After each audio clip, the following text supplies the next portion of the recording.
you or your child or children are taking may not be honored, will not be considered an honors level subject. A good example is always going to be 10th grade English honors course are not considered honors level in the UC system. Okay, so you don't get that. Let's say you get an A. You don't get 5 points for that one. Okay, but we always still recommend that you students take the most challenging courses, and usually you gotta take 10th grade honors to get into the next step, which is maybe like honors level in 11th grade English honors or AP English or something like that. A lot of schools won't let you skip from just regular 10th grade English to AP English in your junior year. So you always want to take the most challenging courses. We like that. We kind of would like to see that as we consider you for admissions. So those are the two important things. Again, even the weighted and the unweighted GPA is based only on your 10th and 11th grade. Do we look at your 9th grade grades? Yes, but it's not part of your GPA. Of course, we want you to consistently do well from 9th grade on. If you think you haven't done as well in your 9th grade compared to your 10th and 11th, no need to really worry about it at UCLA. Okay, but you just want to do well. It's kind of a good sign. If you're doing well in your 9th grade, most likely you're going to continue that on from the rest of the time in your high school. Let's see. We also look at the strength of your classes. Again, because we weigh a little bit more on the fully weighted GPA, to get the highest GPA possible, you want to take as many APs and honors courses and IB if they're offered at your school, right? So that's what you want to do. We really look at your strength of your college with your GPA, and that's usually more important in the UC system, especially at UCLA, than your standardized exams.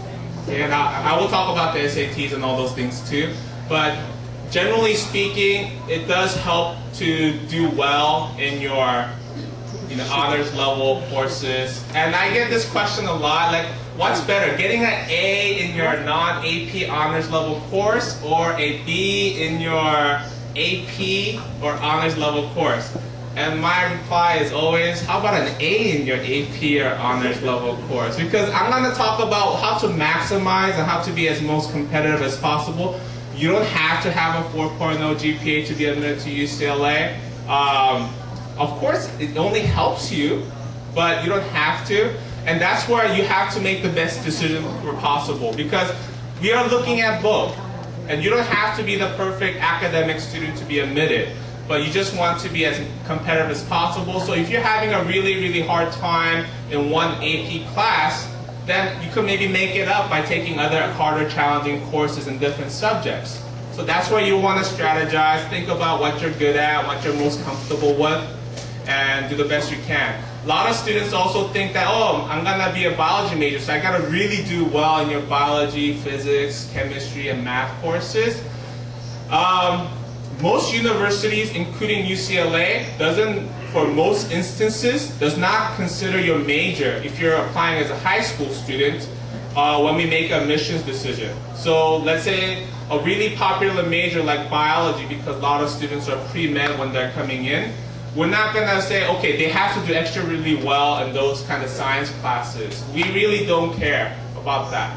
Okay, you just want to do well in anything and everything, because that'll make it the most competitive. If you're an English major, we don't expect you to just take all AP English and get A's. If you get a B in one of your AP Lit classes or something like that, suddenly like, oh, no good.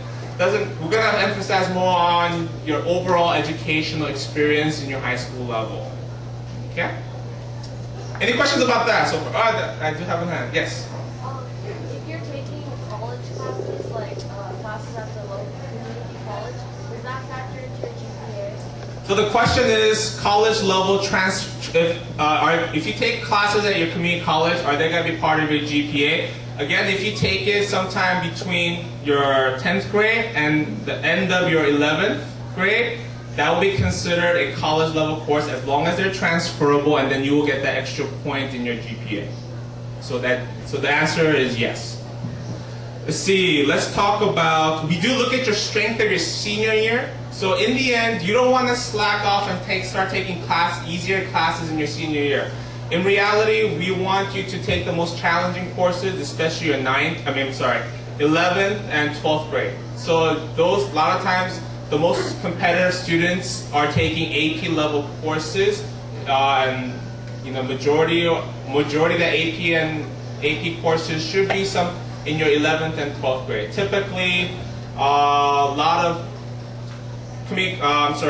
high school students take ranges, probably on the average about 4 AP or IB type of classes. It ranges typically from 3 to 6. And that's what I recommend, at least for your senior year. Because if you do say that, like you've taken all these challenging courses, have gotten really, really great grades, until the end of your junior year, and so you're gonna I want to relax, I want to enjoy my senior year, and so take just really a lot of easy classes.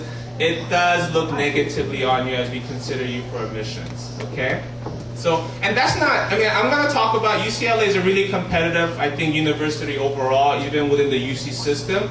But there are more competitive universities than UCLA for sure, and some of them are represented in the fair towards the back. They even have higher, expectations and higher kind of competitiveness. So if you're shooting for very, very prestigious, well-known universities, you just want to go just even that much, just be the most competitive student by taking those challenging courses. So let's talk about the SAT. I don't know why our the person that created this had the big SAT one, because grades, taking the courses, is primary in the academic section of the admissions process. The standardized exams are secondary in importance, or as you consider you for academics. So what are required for seniors this year? You gotta take the SAT subject test, SAT reasoning, or ACT with the writing component. Either one will do. We'll just pick the highest one. I think the previous presenter said that you could take as many as possible. In the UC system, that's absolutely true. We'll give you the highest score from the one sitting. So if you take it 3 times, the one that you did the highest one, we'll give you the credit for.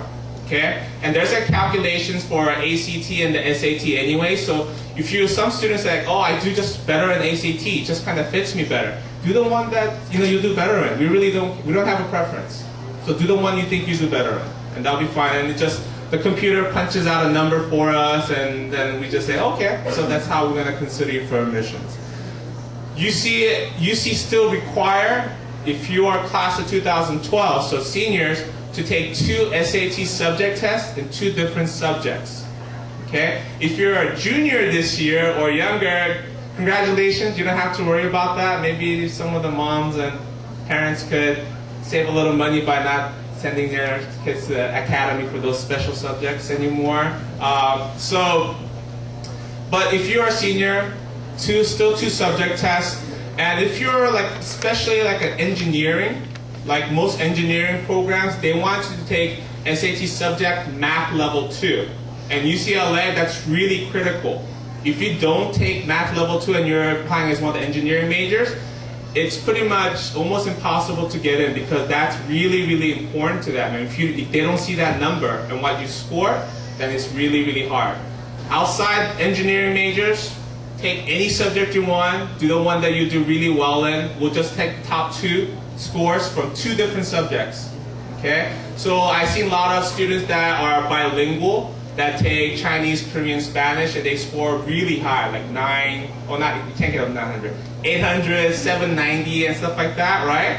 Fantastic. And we'll probably use that one as one of your subject tests. So in the end, do the one that you feel the most comfortable with. Again, it's going to be a computer program that punches out a specific number based on how you score, and that's what we're going to use. We don't really care too much about what subject you've taken. The only exception is the engineering programs. Okay? Yes? So you have more than 2 scores, it doesn't matter.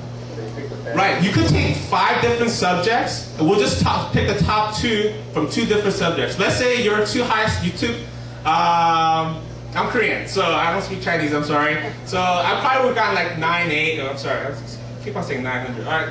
780 or 800. Okay, I took it once, I got like 770. I was so disappointed. I took it again, I got 800. That's 2 scores from one subject. So we'll only give you one of those.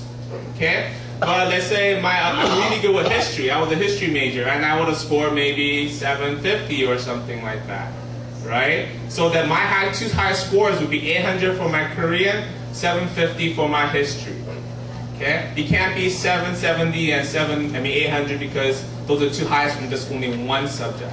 So let's say you got 2 very high score, 1 very low score on another subject. You just submit the 2 subjects. No, the question was, let's say, could you be selective in what scores you want to report? And the answer is no. You have to report all your SAT scores, all the exams you've taken, may that be the ACT or the SAT subject reasoning. There's that policy with the College Board right now called, I think, something SAT Select or something like that. UCLA is one of those campuses. We don't want you to self-select what scores you have.